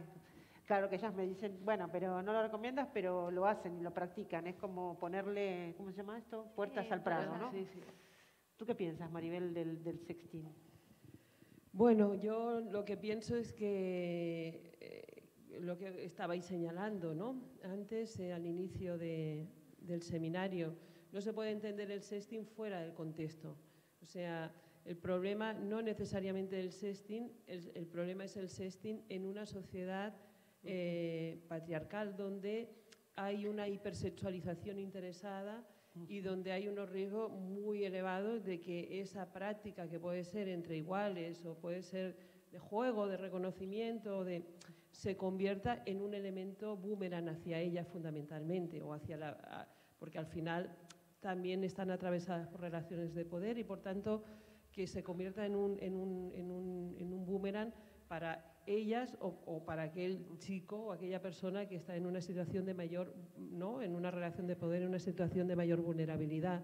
Por tanto, claro, yo creo que a veces se plantea, ¿no?, como aislado, pensado en sí mismo, bueno, podríamos estar de acuerdo o no, pero es que eso es irreal porque está dentro de un universo, ¿no?, de una realidad, de unas relaciones que se establecen entre chico y chica, entre niño y niña, que están atravesadas por todo lo que hemos señalado, ¿no?, y que habéis señalado en la guía. Por tanto, ese sexting corre mucho riesgo de que se convierta en un elemento de violencia, de control, de extorsión, de algo que también está muy presente, que nosotras nos encontramos en muchas ocasiones también en la atención con mujeres jóvenes, con chicas jóvenes, pues tenemos un servicio de atención a jóvenes y adolescentes como un elemento efectivamente de dominio, de escarnio, de amenaza, ¿no?, respecto, ¿no?, a la proyección al universo, ¿no?, global. Por tanto, yo creo que ese es el elemento para mí fundamental, o sea, no es la práctica en sí misma, en abstracto, en un mundo idílico, sino qué pasa con esa práctica en este contexto nuestro, donde hay una hipersexualización interesada y galopante, donde hay unas relaciones patriarcales que también se expresan en las relaciones afectivas o sexuales entre jóvenes y personas adultas, y donde eso se va a utilizar como una arma arrojadiza con mucha frecuencia, ¿no? porque además, bueno, seguro que lo habéis comentado y en la guía también aparece, además en muchas ocasiones se utiliza a posteriori cuando hay una ruptura, claro, como un elemento de pornovenganza, ¿no? Pornovenganza, exactamente, ¿no? Y por tanto, claro, ahí el contexto hace, ¿no?, este contexto en el que vivimos, que haya un altísimo riesgo de que eso se convierta. Y por tanto también, bueno, y lo habéis señalado, y lo has señalado tú también, Graciela, al inicio, en una sociedad donde hay una falta muy importante de educación afectivo-sexual, de apropiación de nuestros cuerpos, de que las niñas sientan que su cuerpo es suyo, ¿no?, y su sexualidad. Por tanto, claro, hay un riesgo de que eso trascienda a otro lugar. Entonces, yo a mi niña, desde luego,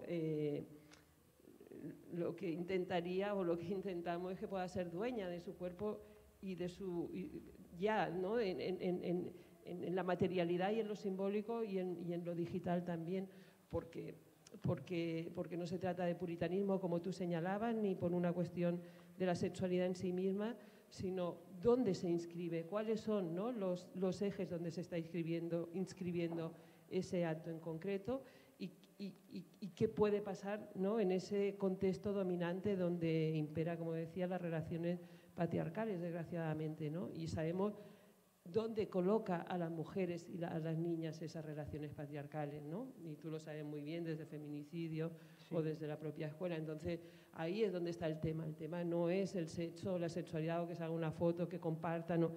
La cuestión es dónde, ¿no? Dónde y cuáles son las lógicas. Y esas lógicas son lógicas, insisto, atravesadas por el poder y por el poder de una sexualidad patriarcal y por el poder todavía que se expresa en las relaciones afectivos sexuales de los jóvenes y de las personas adultas, insisto, porque no un problema de jóvenes ni de niños y niñas, sino un problema global de nuestra sociedad y particularmente de la sociedad adulta que está generando estos modelos, ¿no? Sí, estoy de acuerdo con lo que planteas. Y si les parece que tenemos a casi 350 personas conectadas, que nos hagáis preguntas y yo las voy a transmitir a mis compañeras. Perfecto. Vosotros en la actividad cotidiana que tenéis en la federación, ¿con qué problemáticas os encontráis de las que hicimos referencia en la guía, ¿no? Pues, por ejemplo, así la primera que me viene a la cabeza, discursos de odio. Bueno, por el mero hecho de ser una asociación de mujeres, ¿no?, una federación de mujeres. A través de las redes. A través de las redes, de manera tanto privada como de manera pública, insultos o, bueno, lo que se llama discurso del odio, ¿no?, que también supone, por supuesto, una violencia. Y misoginia, ¿no? Sería, sí, en este caso, porque son discursos de odio contra las mujeres, sí, y contra vosotras, sí, jóvenes, completamente, ¿no? Y particularmente por ser una asociación formada por mujeres y quien está detrás somos mujeres y de lo que hablamos es de feminismo, ¿no? Entonces, bueno, particularmente como ciberviolencias que recibamos, esta, y luego, por supuesto, que nuestra actividad en redes sociales, pues también, no quizá como tomando el rol de víctimas, que también en este caso, pero, bueno, en concreto nosotras que somos jóvenes y que estamos mucho en el teléfono móvil, ¿no?, vemos de manera...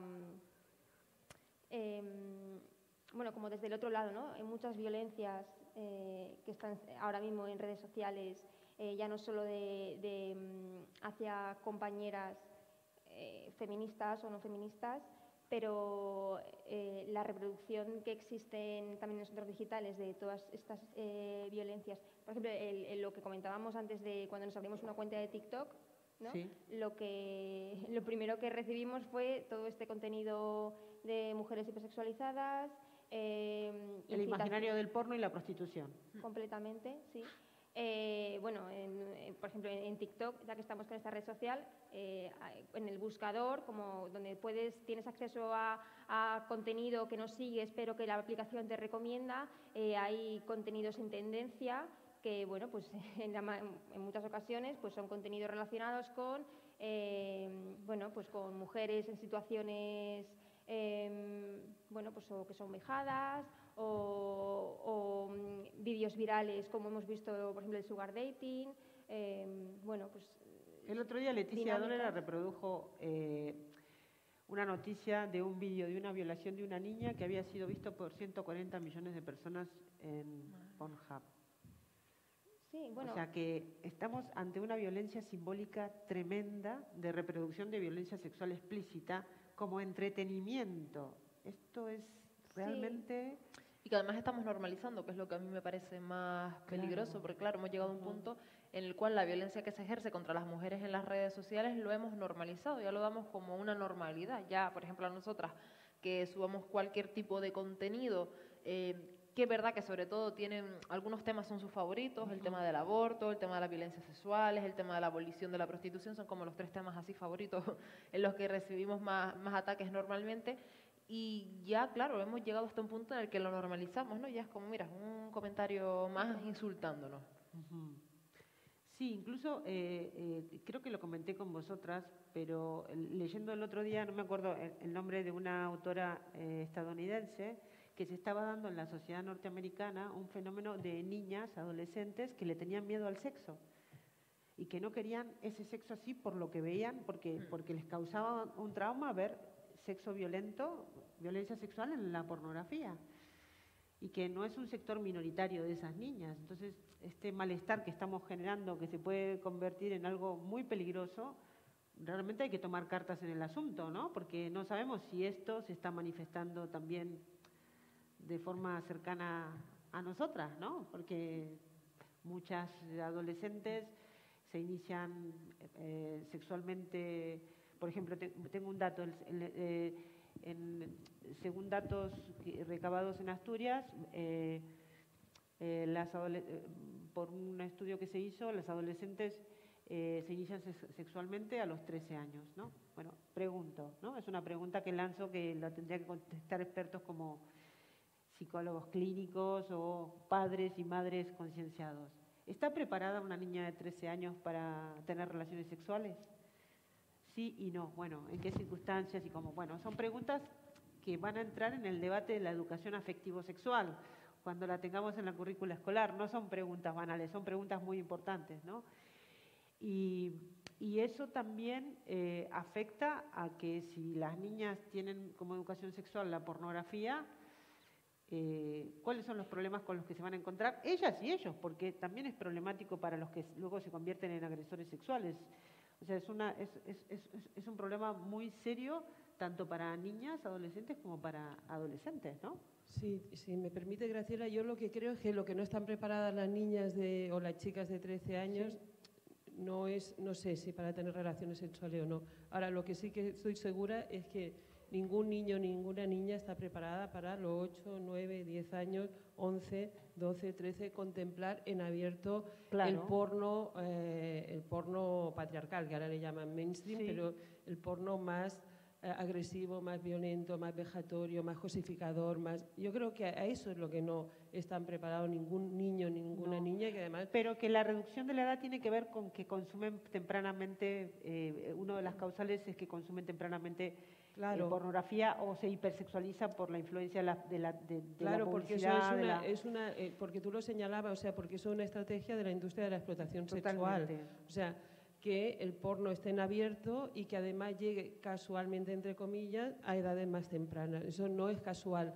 Lo que es verdaderamente preocupante es que no actuemos colectivamente como sociedad. A mí eso es lo que verdaderamente me preocupa. O sea, cómo no regulamos, así como se regula que no pueda haber contenidos de torturas de seres humanos en redes, en abierto, para que lo vean niños y niñas de 8 años alegremente, ¿no? Y eso está regulado legalmente. ¿Cómo no estamos regulando que eso no puede estar en abierto? Totalmente. Y cómo eso está impactando en nuestra infancia y en nuestra adolescencia de una forma tan brutal. No me extraña que lo que señalabas del fenómeno de Estados Unidos, porque efectivamente son imágenes que en ese momento evolutivo, claro, lo que te transmiten es claramente lo que es violencia, ¿no? y terror frente a esa manifestación. Por tanto, creo que ese es uno de los debates claves que tenemos que situar de qué hacemos, ¿no? con qué límite le ponemos a la industria de la explotación sexual que se está expresando con estos nuevos canales, ¿no? Yo creo que ahí, ya lo señalaba Rosa Cobo también hace tiempo, que en la CIVA, ¿no? Y lo ha expresado en distintos lugares, pero en algunos seminarios que hemos tenido con ella, o sea, eso tendría que estar actualmente en la agenda política y debatirlo colectivamente, ¿no? Bueno, yo creo que Estoy totalmente de acuerdo, sí, eso es lo que estamos buscando, ¿no? De hecho, en algunos manifiestos feministas de ayer, del 8M, es una de las peticiones para la agenda feminista. ¿Verdad que sí? Así que bueno, voy a leer algunos comentarios y a ver, compañeros de aquí, si tenéis alguna pregunta. Bueno, nos preguntan sobre todo, bueno, nos saludan desde Perú, El Salvador, Puerto Rico, bueno, España, de los que he podido leer porque acabamos de habilitar el chat, y Brasil. México, lo que nos preguntan es cuándo va a estar disponible la guía. La guía con seguridad va a estar disponible el 20 de marzo, que es un lunes, porque hemos decidido proteger las imágenes. Se va a poder descargar, pero lo que no queremos es que se utilicen fuera del contexto y del marco que le damos, tanto ilustraciones y viñetas como las definiciones y la conceptualización. Lo que queremos es que se utilice como una herramienta, como un material divulgativo, y lo que pretendemos también es que se lea en familia, o sea, que le lean, que se sienten padres, madres, progenitores, tutores y hijos e hijas, ¿no? O sea, que se pueda dialogar sobre esto, ¿no? Y luego teníamos un debate interno, porque en un primer momento pensamos que la guía tenía que ser para familias. Después incluimos educadores, pero bueno, originalmente es para familias, y niñas y niños de 12 a 16 años. Pero las compañeras me dijeron, no, es un poco tarde 12 años. Mejor que sea a partir de los 10, ¿verdad? Totalmente. Y entonces decidimos, y eso sí fue calculado y pensado, y nos costó muchísimo, debo confesar, para la parte de edición, en que íbamos a utilizar ilustraciones y viñetas totalmente alejadas del imaginario pornográfico. No es necesario explicar y educar sexualmente o afectivo sexualmente mostrando el sexo de manera explícita. No es necesario, se puede hacer de muchas maneras, y es más, a lo mejor es mejor hacerlo sin explicarlo explícitamente, porque hay que dejar lugar a la imaginación, al descubrimiento propio de los adolescentes y las adolescentes. Explicar a veces explícitamente la sexualidad es caer en... Hay un límite muy pequeño entre lo que pueda ser considerado como educación sexual a pornografía, ¿vale? Porque ya estamos demasiado invadidos por el imaginario pornográfico, y explicar explícitamente no es necesario. Esto también es un debate profundísimo. Entonces lo que decidimos es trabajar cada uno de los conceptos, que no los hemos mostrado porque eso va a estar en la guía cuando la podáis descargar a partir del 20 de marzo, que se llama Prevención de ciberviolencias machistas, guía para familias, y no son solamente ciberviolencias sexuales, porque una de las críticas que nos han hecho que es una crítica constructiva, que es que, bueno, están mezcladas las ciberviolencias sexuales con las ciberviolencias machistas. No, lo hemos hecho adrede, porque el marco es el sistema patriarcal, el marco es la violencia machista, que da origen a cómo se manifiestan las violencias sexuales, y porque los aparatos o lo digital son una continuación o una herramienta más que tienen los agresores sexuales para utilizar la violencia machista y sexual, porque por ejemplo incluimos en una de las viñetas el ejemplo del control que utiliza el chaval de la novia, ¿no? Del móvil, que le revisa el móvil, ¿no? Por eso en el título hablamos de violencias machistas. Es una aclaración para que no nos hagan esa crítica luego. Y bueno, eso nos preguntaban que cuándo va a estar disponible a partir del 20. Les vamos a mandar de todas maneras a todos los que se han inscrito a este seminario el aviso de cuando esté disponible la descarga, y lo vamos a anunciar en nuestras redes conjuntas, tanto de la Federación como de feminicidio.net, la CIVA y la Escuela Abolicionista. Aquí hay una pregunta. Sí, pregúntalo y yo lo reproduzco. ¿Sí? Vale, bueno, no sé si se oye aquí. Vale. Sí.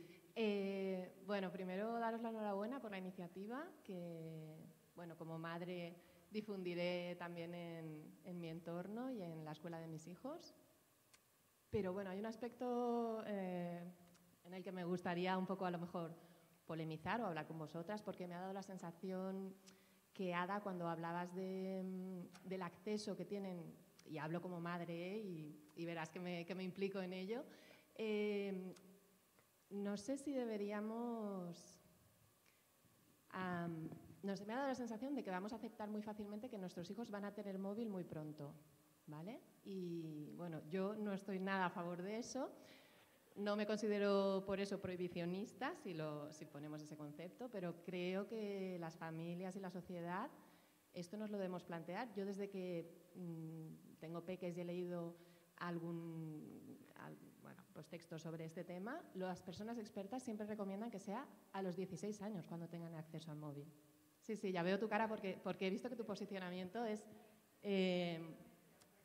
sí, ¿verdad? No, bueno, a ver... Con esto me gustaría aclarar que no digo que nuestros hijos no deban poder tener a lo mejor un acceso al móvil acompañados, que tengan acceso a las tecnologías, como ya la tienen en los coles y todo eso, pero ser poseedores de un móvil de manera autónoma, tal vez deberíamos ser más estrictos como familias y planteárnoslo y no ceder tan fácilmente no podemos poner puertas al mar, porque creo que igual que a mis hijos no les doy un cuchillo de sierra, aunque es una herramienta súper útil para la humanidad y que nos ha servido mucho, y hay muchas herramientas muy útiles para la humanidad que yo todavía no le voy a dar a mis hijos hasta que ellos estén preparados para poder usar y sus cerebros también estén preparados para recibir esto. Entonces, ya sé que vosotras tenéis más cerca la adolescencia, y que me puedes decir, pues yo me saltaba esto y ya sé que se lo intentarán saltar, pero aparte de acompañarlos, y que creo que esta guía es muy útil para ir preparándolos para ese momento, en ser autónomos en la utilización de ese móvil, ¿eh? No digo que no vayan a ver un móvil en su vida, que obviamente los ven,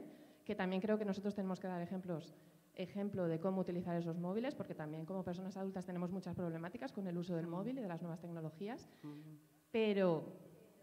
me ha parecido una postura un tanto ya derrotista al decir, ostras, es que las voces expertas están señalando los 16 años. ¿Por qué no podemos mantenernos en eso? Yo se lo anuncio a mis hijos, que son pequeños todavía. Yo les digo, hasta los 16 años no vais a tener móvil. Que ya sé que a lo mejor luego lo tienen antes, pero, ostras, vamos a intentar tener posturas firmes como familias o intentar establecerlo como sociedad. ¿Por qué no?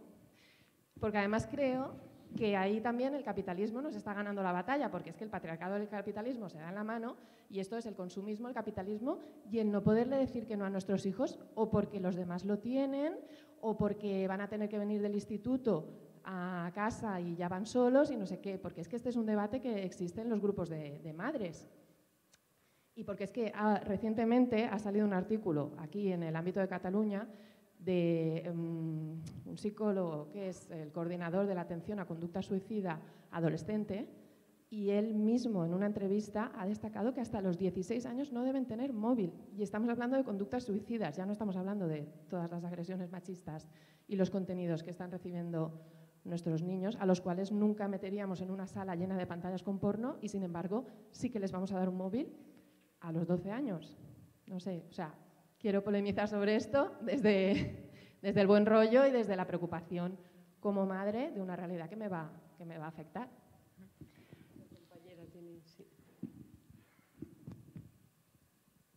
Hola, ¿se oye? Sí. Bueno, yo soy madre también. El problema no es el aparato, es el acceso. Es que el acceso se escapa a nuestro control. O sea, ojalá mis hijas no tengan móvil hasta los 18 o no tengan nunca. O sea, es una herramienta pero el acceso lo van a tener. Es que hay veces que poner puertas al campo es muy complicado. Entonces, bueno, yo he participado en la redacción de la guía, y esta guía lo que pretende es un espacio de diálogo.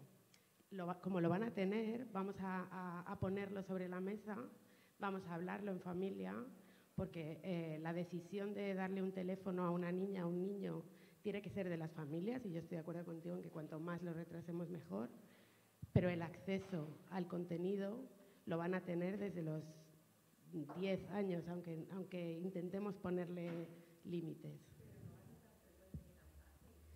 Yo creo que sí, tristemente, pero bueno, que al final no se trata, yo creo que el objetivo no es solo cuando le demos el teléfono o el aparato, sino que desde muy pequeños se entiendan que este mundo analógico y este patriarcado se está reproduciendo en el espacio digital y que igual que trabajamos desde la coeducación y desde los 3 años a intentar que entiendan que las desigualdades, como el patriarcado nos afecta a las mujeres, pues eso se está traduciendo en el espacio digital. Aunque no tengan el acceso, vamos a hablarles de eso desde muy pequeñas para que entiendan su posición en el mundo, ¿no? Para que sepan que cuando accedan a ese espacio, ojalá sea muy tarde, ojalá sea pues habiendo pasado un proceso educativo, coeducativo, de entender que en ese espacio van a sentirse así. Pero es que mis hijas tienen 8 años, en mi casa no hay pantallas, pero es que lo ven en Netflix, en casa de la abuela. Es una cosa que también hablábamos mucho cuando hicimos la guía. Hay veces que como no podemos controlarlo, esta guía no solo es para padres, madres, también es para las abuelas y los abuelos, que a veces desde un querer pues muestran el teléfono o les hacen fotos. Eso ya está dejando una huella digital de los niños y las niñas. Entonces, bueno, ojalá con 18 pudieran acceder a un móvil, pero yo creo que esto es una cosa que tenemos que coeducar desde que son muy, muy pequeñas. Sí, un poco también por contestar, la verdad que estoy bastante de acuerdo con lo que ha contestado Lucía, porque al final, ¿por qué a los 16? ¿Por qué no a los 17? ¿Por qué no a los 18? ¿Quién decidió que a los 18 los jóvenes están capacitados, que de repente de un día al otro, de la mañana cumplen los 18 años, adquieren esa mayoría de edad? ¿Y quién te dice realmente que están preparados, ¿no?, para enfrentarse a ello? No existe una edad adecuada y además como sociedad no hay un consenso, ¿no?, de cuál es la edad adecuada para entregar a un hijo o una hija un teléfono móvil. Hay quien se lo da a los 7 años, que a mí me parece una locura, hay quien lo hace a los 9, hay quien lo hace a los 10, hay quien lo hace a los 16 y hay quien un poco más a los 18 todavía intenta que no. No tenemos un consenso en ese sentido, pero claro, el problema va más allá del teléfono móvil. O sea, el problema no es el aparato como tal, como decía Lucía, o sea, al final es que no podemos controlar 24/7 qué es lo que hace nuestro hijo o nuestra hija, o sea, es imposible. Y claro, en el colegio, por ejemplo, en la escuela, ¿quién te dice que no está accediendo a qué tipo de contenido en el teléfono móvil de un compañero? O a lo mejor, claro, ¿cómo evitamos además ya si nuestras generaciones, por ejemplo, se nos incorporaba en las tareas habituales que teníamos que hacer, por los típicos deberes, ¿no?, de clase, ya se nos incorporaba las búsquedas en Internet, pues todavía más activo, por ejemplo, cuando le manden a hacer una presentación con 10 años y tenga que buscar en Internet, ¿cómo vamos a controlar el contenido al que está accediendo? ¿O le vamos a prohibir que acceda a ese tipo de contenido? Obviamente no, claro, pero claro que no. Claro, pero vas a estar las 2 horas en las que hace los deberes controlando la pantalla.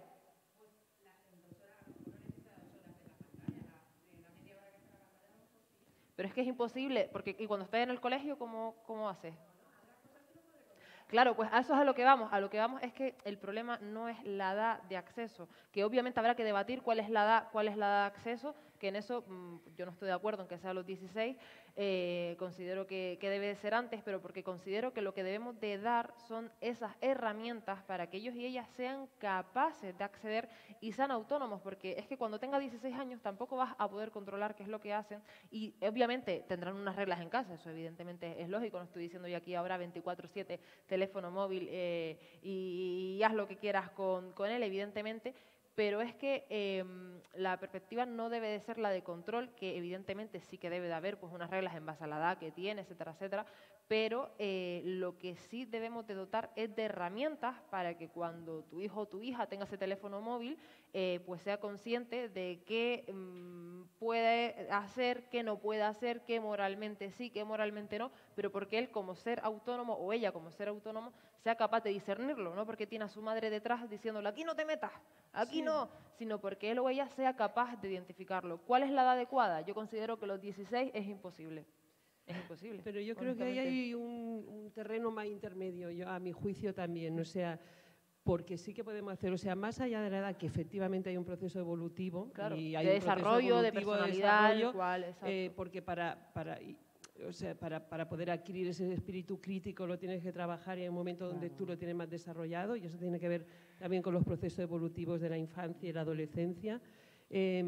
Pero y vayamos acompañando, digamos, en ese sentido crítico, en esa mirada, creo que hay otros elementos que colectivamente, o sea, no lo podemos dejar solamente al sentido crítico individualizado o de la familia. Creo que colectivamente hay que introducir elementos de regulación en el sentido de, como lo que decía de la pornografía en abierto, o sea, hay que limitar el acceso a según qué contenidos, porque igual que, como decía Elena, no vamos a meter a los niños y a las niñas ahora aquí en una sala con pantallas de pornografía o de ludopatía o de acoso o de incitación a la anorexia, o sea, hemos de ver cómo se controlan ciertos contenidos para que no puedan estar en abierto y libre. Sí, pero Maribel, eso lo tiene que hacer el Estado, no lo podemos hacer nosotros. Lo tiene que hacer el Estado y lo tenemos que hacer las familias también, en la medida de lo posible, en aquellos elementos de control que tú tengas. Y eso no es desconfiar de tu hijo o hija o la capacidad crítica de los niños y las niñas, sino de, como vosotros decíais, en ese continuum, ¿no? Claro, en ese continuum, o sea, no podemos, tenemos que, en ese continuum de los mundos interrelacionados, creo que tenemos que poder pensar colectivamente como sociedad qué hacen los Estados, qué le exigimos a los Estados sobre la preservación, o sea, de que nuestros niños y niñas puedan tener también una vida libre de violencia sexista, o sea, y creo que ahí hay un derecho de la infancia a eso y lo tenemos que preservar y lo tenemos que reivindicar.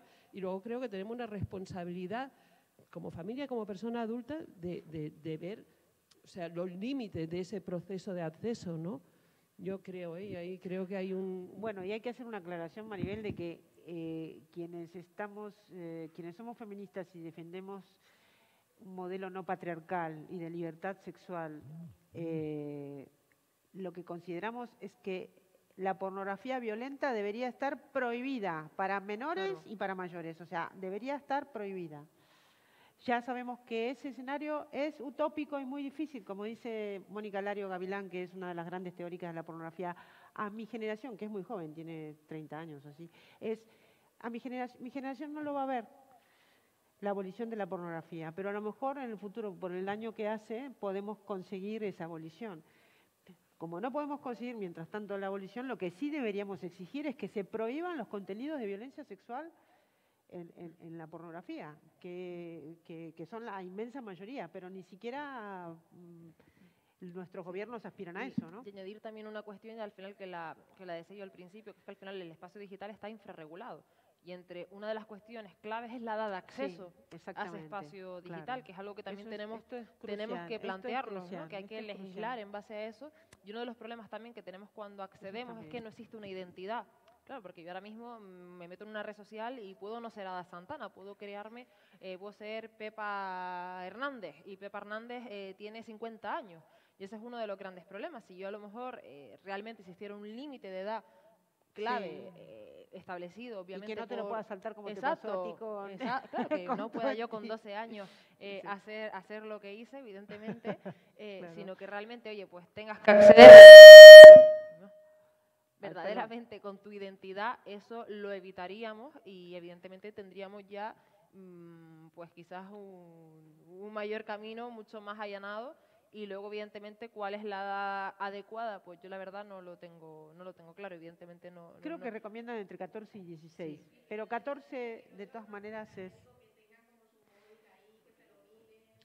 Sí, o retrasar lo que más se pueda que tengan acceso a Internet, sí. Sí, una cosa que me parece... Hola, ¿sí? Una cosa que también hemos estado trabajando mucho en la guía es el tema de la identidad digital.